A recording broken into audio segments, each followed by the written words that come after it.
chase your dreams, mga kapiksi. So, ito yung dapat na fino-focus mo ng attention mo, yung mga pangarap mo, hindi yung mga worries mo, mga kapiksi, okay? So, mangarap ka, di ba? Libre lang mangarap, 'di ba? Lahat guys, libre lang naman talaga, walang bayad, mag-iisip lang kayo. And the more na iniisip nyo siya, the more na fino-focus nyo yung energy nyo doon, and the universe will then provide you movement evidences na makikita mo sa iyong physical reality na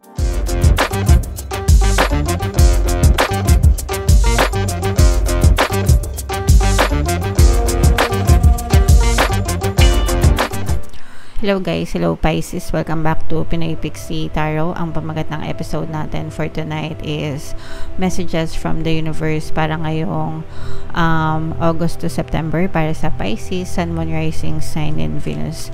General reading lang guys, pwedeng mag-resonate, pwedeng hindi, pwedeng positive, pwedeng negative mga kapiksi. Kung ano na lang yung message na naka-resonate sa inyo guys, take that message. So, yung first message natin guys, friendship, no? Or relationship in general, mga kapiksi. So, kailangan nating i-value or parang sinasabi dito na magiging maganda yung takbo ng relationship nyo with other people para ngayong season na to, mga kapiksi.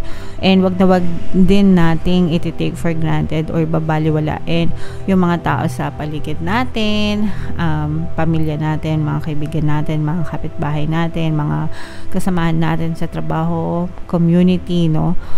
Make sure na vina-value natin yung mga tao sa paligid natin, mga kapiksi, okay? So, at the end of the day, tayo din yung magtutulungan, kaya tayo din yung dapat na nagmamahalan, mga kapiksi, alright? Another message, Pisces, Dolphin, don't worry, be happy, okay? So, may kanta pa niyan, guys, don't worry, be happy, okay? So, wag tayong mag-alala guys, maging masaya lang tayo. Yung worry natin, yung stress, dapat inaalis natin yan, pinapaubaya natin sa nasa taas, no? Lalo na kung nagdadasal kayo, diba? Kung nagdadasal kayo, dapat hindi na kayo nagwo-worry. Pag nagdadasal kayo, dapat alam nyo na dadating at dadating yung tulong sa inyo. Basta magsipag at magtiyaga lang kayo sa inyong physical reality, and then yung mindset nyo, isabay nyo.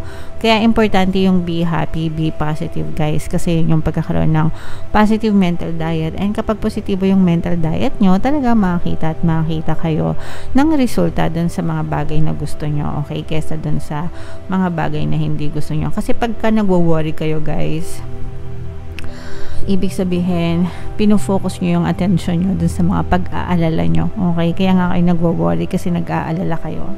And kapag pinofocus nyo yung energy nyo dun, mas lalong maraming ganong bagay yung pwede nyo ma-experience. Bakit? Kasi your energy flows where your attention goes. Ibig sabihin, yung energy mo na-flow siya kung nasaan yung attention mo. And the more na ginagawa mo siya, mas malakas yung energy niya, mas na-witness mo siya sa iyong physical reality. Kaya dapat nag-iingat kayo kung saan nyo ginagastos or kung saan nyo ini-spend yung energy nyo, mga kapiksi, yung attention nyo, okay?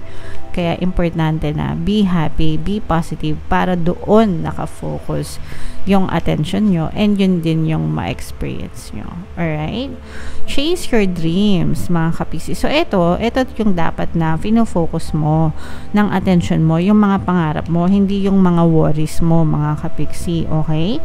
So, mangarap ka, diba? Libre lang mangarap, 'di ba? Lahat guys, libre lang naman talaga, walang bayad, mag-iisip lang kayo. And the more na iniisip nyo siya, the more na fino-focus nyo yung energy nyo doon, and the universe will then provide you movement evidences na makikita mo sa iyong physical reality na nagiging katuparan ng mga pangarap mo guys, okay? So, chase your dreams, guys, kahit anong edad nyo pa, kahit matanda na kayo. Sometimes kasi may mga senior na nagko-comment, no? Senior na ako, o kaya 50 years old na ako, resonate ba ako dyan sa reading mo?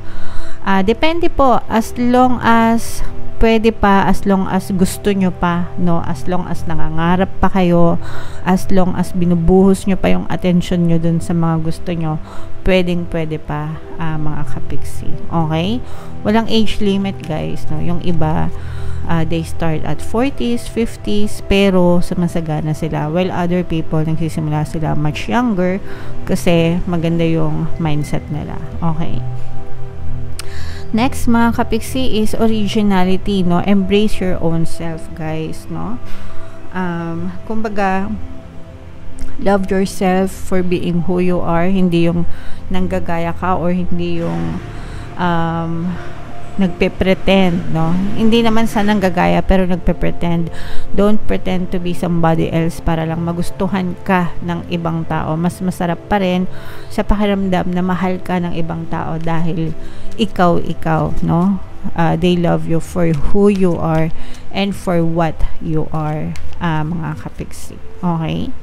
So, dapat mahal mo din yung sarili mo for being who you are. Animal bond, this will not resonate with all, guys. Hindi naman lahat may pets, hindi naman lahat may alagang hayop, no?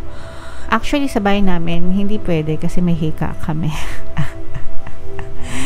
So, wala. Off limits talaga yung mga hayop dito kasi may mga hika kami ng anak ko. So, anyway, if you are a pet lover or may pet owner, no?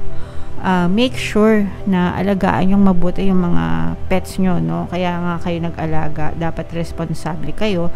So, itrato nyo sila na maayos, itrato nyo sila ng tama. They are your family, mga kapiksi. Okay? So, speak for themselves. I-ano nyo yung rights nila, diba? Yeah, may buhay din yung mga yan, mga kapiksi. And, yeah, so alagaan sila, mga kapiksi. And then leadership, set your goals, guys, no? This is the best time for you na mag-set ng goals. And kapag nag-set kayo ng goals, guys, make sure na ina-achieve nyo, no? Kumbaga, make sure na ginagawa nyo yung mga nararapat na gawin sa physical reality to achieve your goals, guys. And with the leadership message, no, parang sinasabi din dito na matuto din kayong mag-guide ng ibang tao na pwede yung i-guide, mga kapis, hindi yung puro sarili nyo lang, di ba? So, yeah. Comment down below, mga kapiksi, if feeling nyo naka-resonate kayo dyan sa mga messages na yan. Bubunot pa tayo ng isa dito, guys. Habang sinashuffle ko to, panoorin nyo muna yung video natin regarding sa ating paano mag-manifest ng abundance video course. Kapiksi, sawa ka na ba sa mga struggles at hirap sa buhay mo? Masipag ka ba at masikap sa buhay ngunit hindi ka pa rin umaasenso? Ilang beses ka na bang nag-attempt mag-negosyo at mag-invest pero palagi ka pa rin nalulugi? Sa pagkakataon na ito ay maaaring may subconscious beliefs ka na nagiging balakid sa iyong pag-unlad at pagyaman. Introducing, paano mag-manifest ng abundance video course.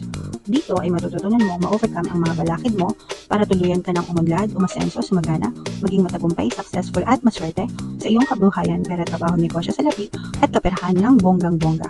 Dali, mag-send na ng email sa pinoypixitaro@gmail.com at simulan na ang iyong pagyaman ngayon.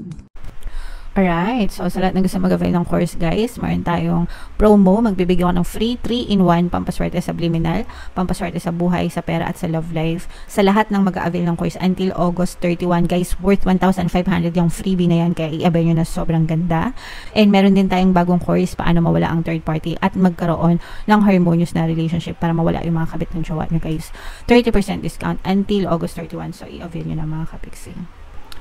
So, ito yung additional message sa inyo, guys. We have the Giraffe Energy Visionary, okay? Rise above earthly matters. Glide through life with grace. You are able to see the right path.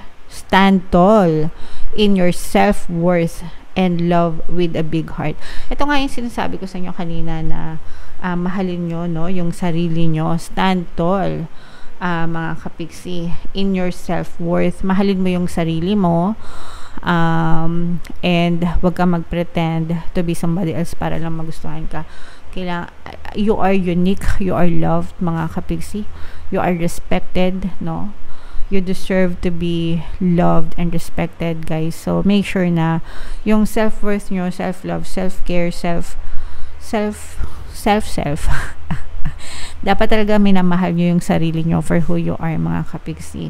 And race above earthly matters, no? Kung kaya napapansin nyo ba kaya siya giraffe, kasi 'di ba yung giraffe mahaba yung leeg niyan. So mataas, kumbaga mataas yung paningin, mataas yung pananaw. So dapat kayo din guys, no, dapat mataas yung pananaw nyo sa buhay, dapat mataas yung mga pangarap nyo, 'di ba? Sabi ko nga sa inyo guys, chase your dreams, taasan nyo yung mga pangarap nyo sa buhay, mga kapigsi, okay? And makikita nyo yung tamang path sa buhay nyo, guys, okay? So yeah, stand tall, love with a big heart, yan talaga, dapat talaga yan, mga kapigsi, no? Big heart lang talaga guys, alright? So yeah, so yan yung messages natin for you Pisces. Comment down below guys if naka-resonate kayo. And pakinggan nyo guys yung mga pampaswerte subliminals natin dito sa ating channel. Makatulong yan sa inyo guys. Ito yung playlist, and ito naman yung ating success stories lang, paano mag-manifest ng abundance video course. Click here to subscribe guys, and click here to join our membership program. Thank you for liking, sharing, and subscribing, and see you again next time. I love you all. Have a nice day. Bye bye.